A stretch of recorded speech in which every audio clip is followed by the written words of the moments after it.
Dear students, आज का जो हमारा टॉपिक जो है वो है लॉ ऑफ एविडेंस एक्ट में सेक्शन 6 में डॉक्ट्रिन ऑफ रेस जेस्टे के बारे में आपका बताया गया है। सेक्शन 6 लास्ट टाइम मैंने आपको बताया था। ये आपका बताता है ऐसे तथ्यों की सुसंगति के बारे में जो कि जहाँ पर विवादित तथ्य उत्पन्न होते हैं, अगर वो उसी संव्यवहार का भाग है तो उन्हें जो है सुसंगत माना जाएगा। सेक्शन 6 जो है एविडेंस एक्ट का, वो बोलता है, वो ये कहता है कि एक ही संव्यवहार का भाग होने वाले तथ्यों की सुसंगति के संबंध में प्रावधान। तो यहाँ पर मैं आपको सेक्शन 6 जो है बता चुका था कि सेक्शन 6 है क्या बेसिकली, और सेक्शन 6 का जो आधार है वो है आपका डॉक्ट्रिन ऑफ रेस जेस्टे। धारा 6 जो है आपका इंडियन एविडेंस एक्ट की, वो जो है आपका डॉक्ट्रिन ऑफ रेस जेस्टे पर बेस्ड है। और डॉक्ट्रिन ऑफ रेस जेस्टे जो है, मैंने आपको बताया था, ये जो शब्द जो है ये आपका लैटिन भाषा का शब्द है, जिसका लिटरल मीनिंग होता है इंग्लिश में things done and set to be in same transaction. कोई भी बात एक ही संव्यवहार में की जाए या कही जाए। तो यहाँ पर डॉक्ट्रिन ऑफ रेस जेस्टे जो है, इसका हिंदी में अर्थ आपका होता है एक ही संव्यवहार में की गई या कही गई बातें। तो इसको आज मुझे समझाना था डॉक्ट्रिन ऑफ रेस जेस्टे क्या है। सेक्शन 6 तो मैंने आपको बता ही दिया था। यहाँ पर जो आधार है सेक्शन 6 का डॉक्ट्रिन ऑफ रेस जेस्टे, उसके बारे में हमें आपको बताना था। तो बहुत सिंपल सा मैं आपको बता दूं, जैसे कि लॉ ऑफ एविडेंस में मैंने आपको बताया था कि ऐसे तथ्य जो कि विवादक तथ्य हैं या जो सुसंगत तथ्य हैं, केवल उनका ही साक्ष्य न्यायालय के समक्ष दिया जाएगा, अन्य तथ्यों का साक्ष्य न्यायालय के समक्ष नहीं दिया जाएगा। डॉक्ट्रिन ऑफ रेस जेस्टे क्या कहता है? वो ये कहता है कि कोई ऐसा तथ्य जो कि विवादक तथ्य नहीं है, ना ही सुसंगत तथ्य है, लेकिन कोई तथ्य ऐसा है जो कि विवादक तथ्य जब उत्पन्न हो रहा है उसी समय अगर कोई दूसरा तथ्य उत्पन्न हो रहा है जो कि विवादक तथ्य नहीं है, लेकिन विवादक तथ्य जहाँ उत्पन्न हुआ है उसी समय उसी स्थान पर अगर कोई विवादक तथ्य उत्पन्न होता है, मीन्स उसी संव्यवहार का भाग है, उसी ट्रांजेक्शन का पार्ट है जिस दौरान वो फैक्ट इन इश्यू अराइज हुए हैं, तो वहाँ जो ये तथ्य इस तरह के जो कि उत्पन्न हुए हैं वो उसी संव्यवहार का भाग होने के कारण जो है सुसंगत माने जाएंगे। इसे बोलते हैं डॉक्ट्रिन ऑफ रेस जेस्टे। एक ही संव्यवहार का भाग होने के कारण वो तथ्य जो है सुसंगत माने जाएंगे। तो ये जो डॉक्ट्रिन ऑफ रेस जेस्टे जो है वो इंग्लिश लॉ में अलग तरीके से अपनाया गया है और इंडिया में अलग तरीके से अपनाया गया है। इंग्लिश लॉ में कहा गया है कि विवादक तथ्य जहाँ उत्पन्न हो रहे हैं उसी समय अगर कोई अन्य तथ्य भी उत्पन्न होता है तो वो भी जो है आपका सुसंगत माना जाएगा, लेकिन वो तब सुसंगत माना जाएगा जबकि वो तथ्य जो है उसी समय उसी स्थान पर उत्पन्न हुआ हो जहाँ पर वो विवादक तथ्य उत्पन्न हुआ है। जैसे फॉर एग्जांपल ए ने बी का मर्डर कर दिया और यहाँ पर जो है विवादक तथ्य यह है कि क्या ए ने बी का मर्डर किया या नहीं किया। तो जहाँ पर विवादक तथ्य उत्पन्न हुआ, ए जब बी का मर्डर जब उसने किया है उसी समय कोई अन्य व्यक्ति वहाँ पर कोई बात कहता है या करता है, तो विवादक तथ्य जहाँ उत्पन्न हो रहे हैं वहाँ पर दूसरा तथ्य क्या हुआ? किसी बात का कहना या करना किसी व्यक्ति के द्वारा। तो अगर वो उसी स्थान उसी समय पर उन्होंने कोई बात कही है की है तो यहाँ पर वो भी जो है साक्ष्य के तौर पर सुसंगत होगी, ये डॉक्ट्रिन ऑफ रेस जेस्टे कहता है। लेकिन अगर वो बातें या कोई बात जो कि बाद में की जाए या कही जाए घटना स्थल को छोड़कर, तो वहाँ पर जो है ऐसी बातें जो है साक्ष्य के तौर पर नहीं दी जा सकती, उन्हें उसी संव्यवहार का भाग नहीं माना जाएगा जहाँ पर विवादक तथ्य उत्पन्न हुए थे, उसे उसी ट्रांजेक्शन का पार्ट नहीं माना जाएगा जहाँ पर फैक्ट इन इशू अराइज हुआ था।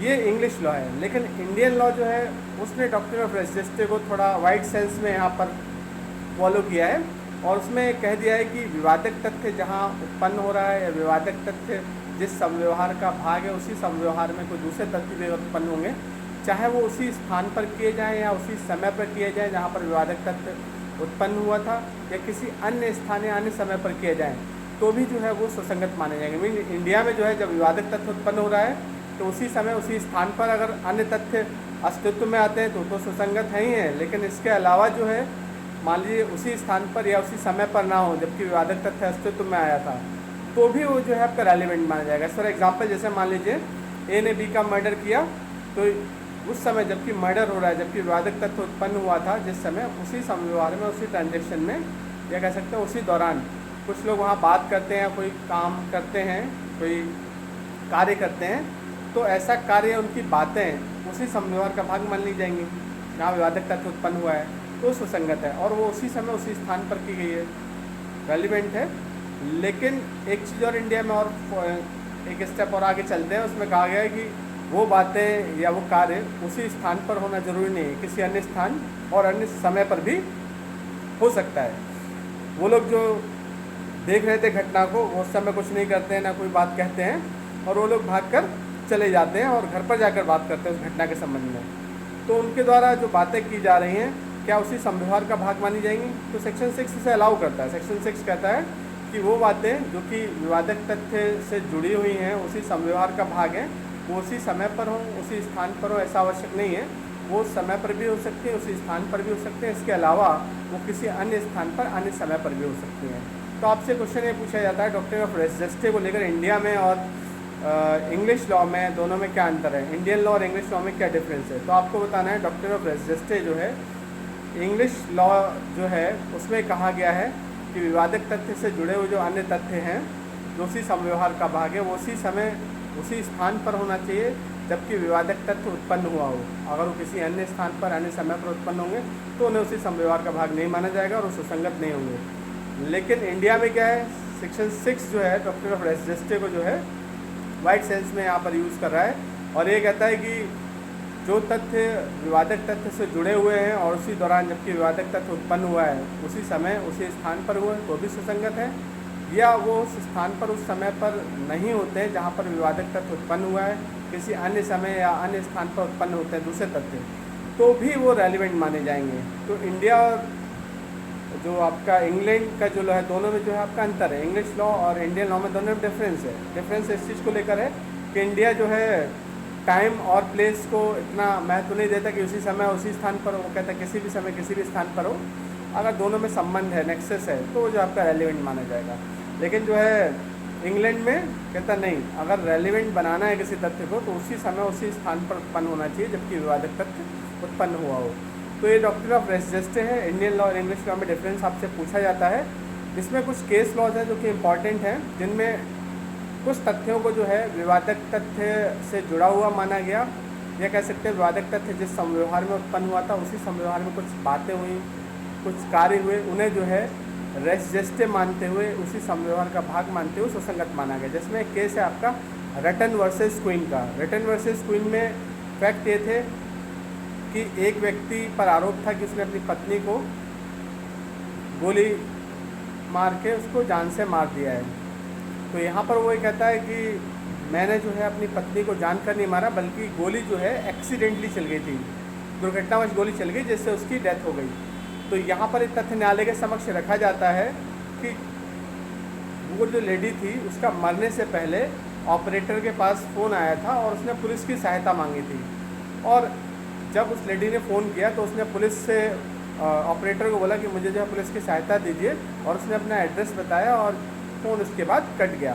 तो यहाँ पर जब ऑपरेटर ने उस फैक्ट को बताया तो उसने बताया उस समय महिला की आवाज़ जो थी बहुत डरी हुई लग रही थी वो, और उसने जो है पुलिस की सहायता मांगी थी, और उसके बाद जो है फ़ोन कट जाता है एड्रेस बताने के बाद, और वो लेडी कुछ नहीं कह पाती है।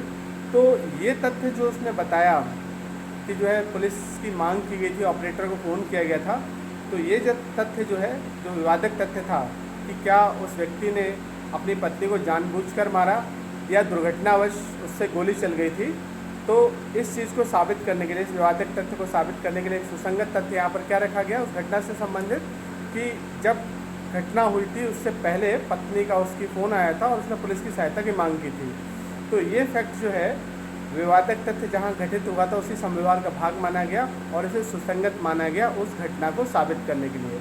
तो एज ए रेस जस्टिस जो है यहाँ पर इस तथ्य को कोर्ट ने स्वीकार किया। उन्होंने कहा ठीक है, ये जो है आपका रेलिवेंट माना जा सकता है कि उसने ऑपरेटर से सहायता मांगी थी फ़ोन करके उस लेडी ने। एक केस इसमें और है आपका आर वर्सेस बेडिंगफील्ड। आर वर्सेस बेडिंगफील्ड का जो केस है, इसमें जो है जो कथन किया गया था डिसीज्ड के द्वारा, मृतक के द्वारा, उसे उसी संव्यवहार का भाग नहीं माना गया और एज ए रेस जस्टिस उसे ट्रीट नहीं किया गया। तो मीन्स जो कथन यहाँ पर बताया गया था कि सुसंगत माना जाना चाहिए, उसे सुसंगत नहीं माना गया।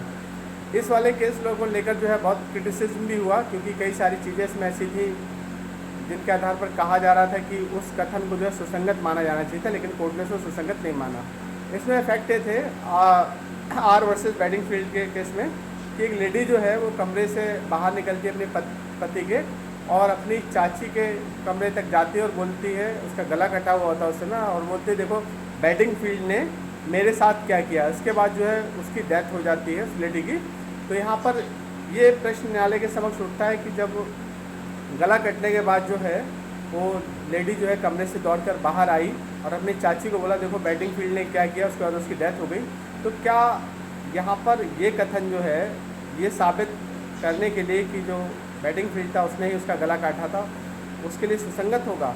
तो कोर्ट ने यहाँ पर इसे मना कर दिया, नहीं ये जो है कथन जो लेडी ने जो किया है ये उसी घटना का भाग नहीं माना जा सकता। जो विवादक तथ्य जब घटित हुआ, गला जब काटा गया है, तो वो जो है गला काटने की जो घटना है और जो कथन है ये दोनों अलग अलग है। क्यों? क्योंकि जब गला कटा तो उसके बाद जो है ना तो कोई शोर की आवाज़ उसकी चाची के पास तक आई, ना ही कोई चिल्लाया गया। वो लेडी जो है बाहर आकर चाची को जब शिकायत करती कि देखो बैडिंगफील्ड ने मेरे साथ किया, कि इसका मतलब ये हुआ कि वहाँ से कमरे से लेकर चाची के कमरे तक आने में उसकी मस्तिष्क की दशा जो थी सही थी, और उसका कथन जो था वो स्वाभाविक कथन नहीं था। हो सकता है उसने बैडिंगफील्ड को फंसाने के लिए ऐसा किया हो, उसे पता ही नहीं हो कि वो जो है इसके बाद उसकी डेथ भी हो सकती है।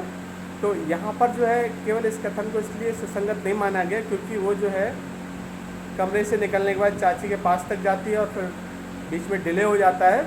तो कोर्ट ने कहा नहीं, ये जो कथन जो है ये एज ए रेजिस्टेंस जो है ट्रीट नहीं किया जा सकता, उसे उसी समझौते का भाग नहीं माना जा सकता। अगर कथन होना चाहिए था तो तुरंत जो है घटना के बाद होना चाहिए था। जैसे अगर उसका गला काटा गया तो उसी समय उसको चिल्लाना चाहिए था, मदद की मांग करनी चाहिए थी, लेकिन ऐसा कुछ नहीं था। कमरे से बाहर आकर चाची कमरे में आके कहती है अपने कि देखिए बैडिंगफील्ड ने मेरे साथ क्या किया। तो इसे जो है उस घटना का भाग नहीं माना जा सकता और एज ए रेस जस्टिस से रेलिवेंट नहीं माना जाएगा। क्योंकि ये इंग्लिश लॉ है तो उसमें कहा गया है ना कि कोई कथन जो है विवादक तथ्य से जुड़ा हुआ तब माना जाएगा जबकि वो उसी समय उसी स्थान पर हुआ जहाँ पर विवादक तथ्य उत्पन्न हुए हों। किसी अन्य स्थान पर अन्य समय पर अगर होता है तो उसे सुसंगत नहीं माना जाएगा। तो उसी आधार पर कोर्ट ने उसे मना कर दिया कि नहीं, टाइम बीत चुका था यहाँ पर, तो हो सकता है उन्होंने यहाँ पर इसे मैनिपुलेट कर लिया उस कथन को। तो कोर्ट ने इसे यहाँ पर सुसंगत नहीं माना इस तथ्य को। इस केस की जो है बहुत क्रिटिसाइज़ किया गया, इसे बहुत ज़्यादा इसकी आलोचना हुई। ये कहा गया है इसमें समय इतना ज़्यादा भी नहीं हुआ था कि उसे सुसंगत नहीं माना जाता। खैर कोर्ट ने जो है अपने डिसीजन को बरकरार रखा, उसको as a race justice treat नहीं किया, उसे उसी समझौते का भाग नहीं माना। एक केस लॉ इसमें और है आर वर्सेस क्रिस्टाई का। आर वर्सेस क्रिस्टाई में भी यही था कि एक लड़का जो था उस पर जो असिस्ट हमला होता है। असिस्ट हमला मतलब जो है उसके साथ अश्लील हरकत की जाती है किसी व्यक्ति के द्वारा, और वो उस हरकत की शिकायत अपनी माँ से घर पर जाकर जो है करता है काफ़ी समय बाद, है ना। तो यहाँ पर जो है ये कहा जाता है कि क्या ये कथन जो है ये एज ए रेजिस्टर ट्रीट किया जाएगा। तो यहाँ पर जो है जो कि आर वर्सेस बैडिंगफील्ड वाले केस में जो डिसीजन था उसको भी फॉलो किया गया और कहा गया घटना बीत होने के बाद समय बीत चुका था और इसके बाद फिर जो है अपनी माँ से उसका कथन करना, इसे जो है सेक्शन 6 में जो है रेलिवेंट नहीं माना जाएगा। इसे विवादक तथ्य से जुड़ा हुआ तथ्य नहीं माना जाएगा क्योंकि उसी समय उसी स्थान पर नहीं हुआ था जबकि घटना हुई थी। समय बीत चुका था तो हो सकता है उस लड़के ने अपना कथन बदल दिया हो। तो यहाँ पर इसे भी जो है रेलिवेंट नहीं माना गया एज ए रेजिडेंस लड़के के कथन को। एक केस लॉ इसमें और है आपका आर वर्सेस फोस्टर का। आर वर्सेस फोस्टर के केस में था ये कि एक व्यक्ति जो है उसको एक्सीडेंट करके गाड़ी निकल जाती है और वो आवाज़ लगा रहा होता है मदद के लिए, तो वहाँ पर एक राहगीर जा रहा होता है तो उसने गाड़ी को भागते हुए देखा लेकिन उसे घटना होते नहीं देखी थी। और वो जो है आकर वहाँ पर देखता है जहाँ से आवाज़ आ रही होती है, तो वो देखता है एक व्यक्ति जो है घायल पड़ा हुआ है, दुर्घटना हो गई थी, उस पर एक्सीडेंट उसका हो चुका था। तो यहाँ पर जो है वो उससे पूछता है ये किसने किया, तो बताता है कि गाड़ी अब यहाँ से गई है, उसने मेरा एक्सीडेंट किया। ये कहने के बाद उसकी डेथ हो जाती है। तो यहाँ पर जो कथन जो किया गया उस व्यक्ति के द्वारा जो कि मर चुका था, क्या उसे जो है उसी घटना का भाग माना जाएगा या नहीं माना जाएगा, उसके सुसंगत माना जाएगा या नहीं माना जाएगा, उस एक्सीडेंट को साबित करने के लिए कोर्ट में जब मामला आया तो कोर्ट ने कहा यस उसका कथन जो है वो सुसंगत है और उससे जो उसी घटना का भाग माना जाएगा क्योंकि वो घटना के समय पर था और उसी स्थान पर था। तो ये है आपका डॉक्ट्रिन ऑफ रेस जस्टिस। कुछ केस लॉ मैंने आपको इसमें बताए हैं और इसमें और भी केस लॉ हैं, एक बार आप लोग बुक्स को भी कंसल्ट कर लीजिएगा। और क्लास अगर नॉर्मल चलेंगी जब भी तो मैं सारे केस लॉज और हैं वो भी आपको बताऊँगा। नेक्स्ट जो हमारा लेक्चर जो होगा वो होगा प्ली ऑफ एलिबाई को लेकर, सेक्शन 11 को लेकर, जो कि इम्पॉर्टेंट है, राइट।